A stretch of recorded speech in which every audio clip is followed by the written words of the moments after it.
welcome to another episode of Fireside Leadership. I'm Janice Lee, and this is my lovely co-host, Liza Magcale. Hi, Hey, hi. how's How it have you going? been?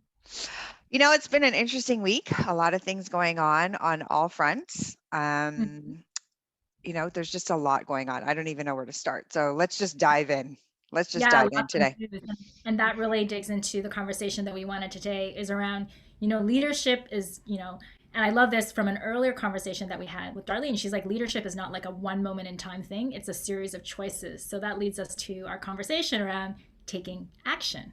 Correct. Correct. It's sometimes I find myself in a debate of what is the next best step to take. Mhm. And that is really the question that I've learned to ask myself. But the question around action is, when do leaders get stuck? How do they get stuck? What do they get stuck about? And then what finally leads them to take action and the benefit of actually taking the action. Absolutely. So I like this quote that I actually kept it in my wallet for a while. I think it was from like an inspirational calendar from Sheryl Sandberg, where she said, "Done is better than perfect." And I think that's probably a model that more people, I don't know. I think leaders follow. It's about, taking action and not overthinking so much. I find the overthinking, we think that overthinking or like rational thinking ends up helping us debate and weigh the pros and cons. But at the end of the day, it just really slows a lot of people down. I know I can speak for myself personally. I was like in analysis paralysis for a long time over the course of several months. And the only thing that got me out of it was taking action. Being okay with the idea that stuff doesn't necessarily have to be perfect before it goes out, and being comfortable with that. I don't know if that's kind of like where your thoughts are, or that's kind of where the conversation was going, or were you No, thinking? 100%. I think if you're looking for a certain result and you're not taking action, nothing is going to happen. So you do have to take action. There are some areas, for example, in coding, it has to be perfect or it's not going to work. Okay, so application in this bubble that we're talking about, fireside leadership, sometimes you just got to take action, even if it fails. I mean, like, what's the worst that could happen? Like, it could be catastrophic. However, this is part of what makes you a good leader is knowing just to take action and to, maybe create an environment where people can fail forward, right? Where it's like they make a mistake and they learn from it and they grow. I was reading something once where it was like, would you take somebody who's never had a failure over somebody who has failed a few times? Because what is going to give somebody the resilience or the experience to know what to do when that happens? And so I know for me, for a long time, it was like I was super afraid to fail, right? Even though I was failing all the time. Yeah. So, what about you? Yeah, I definitely feel that way. I think especially when I was in like in my corporate situations, even though I had like managers and the culture around me was telling me like it's okay to fail, make mistakes. Those were the words kind of coming out of their mouth. But a lot of companies, their behavior does not necessarily really welcome the mistake, because they're like, oh, they won't penalize you, but in some ways it's frowned upon. So I do wish that more companies would be a lot more open to it. And I think the only thing I can say for people is that even if you don't have a company where the culture may not embrace the failure, do it for you, because you're going to learn something from it.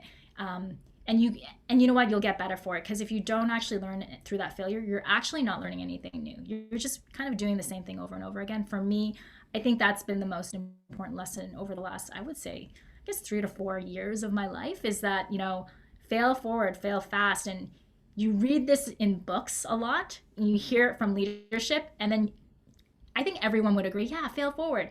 But we don't internalize it, because we still have this like tense feeling when we mess up that something's going to mess up.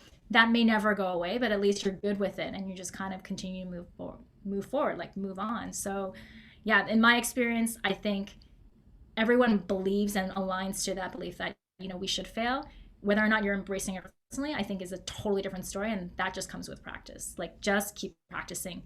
And if you're not comfortable doing it in certain areas, start off somewhere small where you can be okay with the failure first.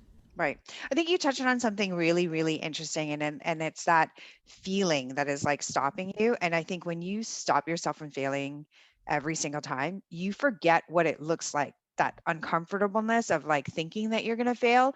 And so I'm not saying go fail all the time or, like get comfortable failing all the time. It's like know what it looks like so that you can actually push through it. But if you're so used to not ever failing, that feeling that you have, it's like you're so unfamiliar. You don't even know what it looks like until you're right there. And then you immediately are like, it's like, like when the stove is hot and you touch it and you're like, like you don't want to touch it. But the truth is, if you don't familiarize yourself with what that uncomfortableness looks like, you're kind of stuck. Yeah, totally agree. Like I was just talking to someone the other day where he was telling me that, he had to have I guess, a conversation, or he was hosting a meeting and he was terrified. Like I had given him some thoughts on like, here's what you can do to feel less terrified, but you still will feel terrified. And he's like, I did it. I got to where I wanted to go. I had the outcome, but it still felt really uncomfortable. And like, I think what people misunderstand is like, you're still going to feel it. Like, you talked about, you're still going to always feel a little bit of that hesitation, but then you know how to navigate it, right? Like, what's coming.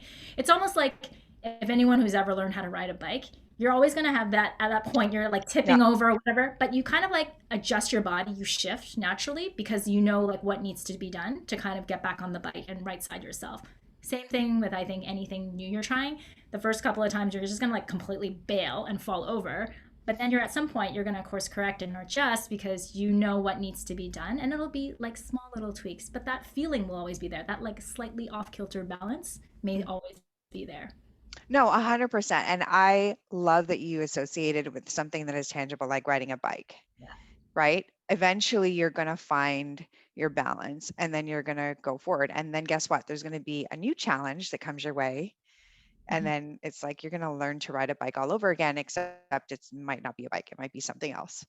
Um, let's talk about the benefits outside of like confronting the feeling. Yeah. Like as you mentioned, I'm going to put you on the spot here a little bit. You said you've been kind of like in this analysis paralysis for a few months, Mhm. and clearly we're talking about taking action for a reason. Yeah. What are the benefits of taking the action? So do you want to talk about the feeling first and then now what you're experiencing as a result of breaking through that, Sure. maybe? I think, yeah, there's definitely two components to it, kind of the big buckets. I would say when you start taking action to the things that you're trying to move towards, or not try, you want to move towards, there's the feeling part. So the feeling is like, one, for me, very important is like results, like checking the box was able to get done. I feel proud of myself. Like internally, I'm not doing it for anybody else. If I'm working towards something, I know that it's working. Like I know that I'm making progress, even if it's that intangible, almost like 1% moving forward. The feeling feels great. I actually feel more confident. I feel actually, what's the word? Expansive, because I'm putting something out there. If I'm doing something, taking action, it's usually I'm moving towards helping other people and doing something that I think is of service. So now I know, like, if what I have to say or share can help one person, it could probably help 100 people or 1,000 people. So as long as I'm moving in that direction, I feel good. So the feeling is confidence, happier, and it's all internal, right? I feel motivated. So that's the good thing. So that's the feeling part. Second part, it would be like results, right? So what happens when you start moving into action and doing something? It's almost like you're declaring it, but with your behavior, not just your words, right? You're putting something out there. And while you do that, you are starting to trigger things in your environment to kind of support you in those actions. So, for example, I was like putting myself out there, talking to people, connecting with them. And what happens, I share my goal with them, or I share and declare what I would like to do. They jump on board, support me. So it's like this law of cause and effect, right? Like it's the domino effect, or the butterfly effect, whatever you want to use. When you put an action out there, you never really know what kind of who you're going to touch or what connections you're going to make. So you only find that out once you start doing things, right? And so you start to see the results build up over time. And one of the mantras that I started telling myself was like every day is like be more creative, curious, but also consistent. So taking action on a consistent basis has become really even more so important for me. So before it was like articulating it, being really rational about it, but now it's like, okay, internalizing it, knowing what that looks like, knowing how that feels, and just keep going. So those are kind of the things that I've been noticing for me. And I know that we've been having lots of conversations about this. So I think you can probably see it in the way my energy is as well, or just presence. And for the people who are listening and may not be able to see it visually, like you can feel it in my voice, the way I speak. And, I would say there's more of like a groundedness, if that makes sense. I'll comment because I mean, I can see you. You're definitely way more free. Yeah. Like I can tell that you're not as burdened, like whatever the paralysis was caused by or whatever you were thinking about. If it was like, again, to your quote, done is better than perfect. Mm-hmm. Instead of worrying about it being perfect, it's actually done. And so because it's done, you move to the next rung in the ladder, right? Like it doesn't have to be perfect. It's done, therefore you elevate. Um, the other thing is, it's like you're glowing to a certain degree, right? So there's no longer this like dreariness, and it wasn't dreary in a bad way, just like it's in the back of your head. There's like a sparkle in your eye. And I think that comes, like you said, from the feeling of being motivated, and you're also getting the results that you want or that you were looking for, right? And that all leads to like even attracting now, as opposed to having to take so much action. I think metaphor or metaphysically it's happening, right? Yeah. Like it's coming toward you as opposed to you even having to run after it. And that's really, I just want to, are we good with that? Like, so from a visual, if you can't see her, Sure. this is what it looks and feels like, and it's wonderful. So congratulations. Yeah. Um, I feel like the longer that you're in a situation, the better the reward, because you you know what I mean? Like if it's been months, it's like, here we Yeah. go, right? You're ready to go.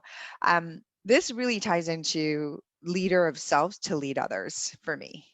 Um, that if now that you have led yourself to this, I feel like you can lead others to do the same kind of thing. Yeah. Like, and as a leader of an enterprise business or a corporation or a team of people, when you are in that space, I find that you are more effective in leading others as opposed to just like telling them what to do.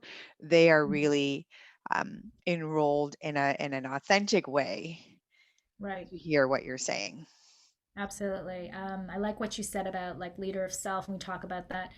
What it means, it's like you're doing the things that you say you're going to do, but you're also feeling like you're doing it from a really good place. And so, leadership, a lot of it is like, how do you inspire others to kind of like follow you, regardless of whether or not you have any kind of actual official capacity to manage the person or whatever it is. And I always tell people like leadership is never about how many people are under you, quote unquote, but can you get them to follow you towards a direction that you want them to go, like because they just see that there is so much commitment from you.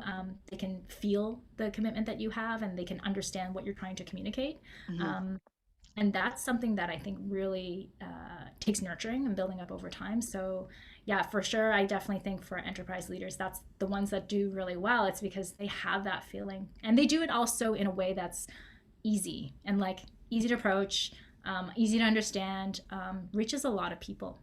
Yeah. I Yeah. think that is in our book club. I think I've mentioned this before. I have a book club that I attend on Saturdays, and we're reading currently right now A Leader with No Title. And it, Mm, it really is just about being a human being at the highest level. And right. it really does talk about consistency. It talks Mhm. about being creative and finding ways to do things. And what was your other one? Creative, consistent, and Curious.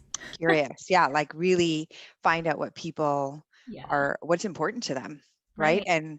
And what is it that they really, really, really want? And sometimes when in analysis paralysis or in a state of non-action, the real question is, what do you want? I mean, we've talked about this very, very many times in many different genres in life, and it's what do you really want? That deep desire, I think, is or burning desire, depending For on what sure. you're reading.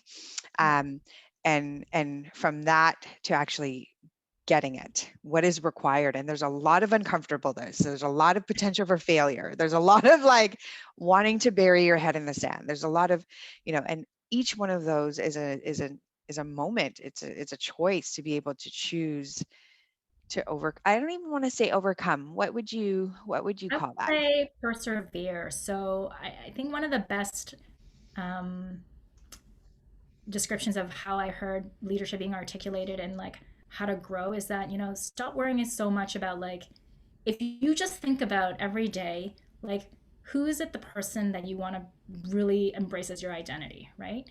And like you said, that it's choices and decisions in the moment. If you're stuck on a situation where you're like, should I take action this way or that way, A or B? Well, which action will lead you closer to the identity that you're looking to create, right? As a leader. Like, what Right. do you want to embody? I think Right. that's the easy guiding star, like in those moments. Don't allow your gut reaction to override what you're trying to do. I always use this analogy. Are you the one marshmallow kid or are you the two marshmallow kid? Have you heard that one, the psychology story? Where Um, they leave one in front of you. Is that what it yeah, is? so Yeah. where the story is like very high level, like researchers put kids in these rooms, individual kids, and told them, I'm going to leave this one marshmallow here. If you don't eat it, and when I come back, I'll give you another one. So the researcher leaves the room and is watching the kid through a one-way mirror, right? Seeing what they do. Some of them will just go straight for the marshmallow, eat with Right. like no impulse control, immediate gratification. I mean, Yeah. we laugh because it's a kid, but like how many adults are like that, right? Like you say Right. that you want to work towards getting better health, but you're going to order a pizza tonight or you're going Right. to have like five extra beers or whatever. Guilty, right? Nobody. But if you're the kid that's committed or the adult that's committed to like growing in a way, you will hold off on that one marshmallow because you know there's something else coming for you. So Right. that's what I mean by like the two marshmallow. Yeah. Can you wait and put off your immediate satisfaction because you know you're working towards something better. You know Yeah. you're working towards this better identity for yourself, and that identity already exists. You just need to grow into it. So that's all Right. it is, I right? really So love that. I really, yeah, really love that. And I think that's a great place for us to end today in terms of um, taking action and when yes, to take action, right? Do you wait or do you go? And depending on the situation, the question really is like, what do you want? Right? Cool. excellent. Love Thank this you. conversation. Thank you. Always, always, always a Well, great time. thank you everyone again for watching us. I am your host, Janice Lee, and my lovely, lovely partner, Liza Magcale, and we hope you will join us in the next session. Thank you.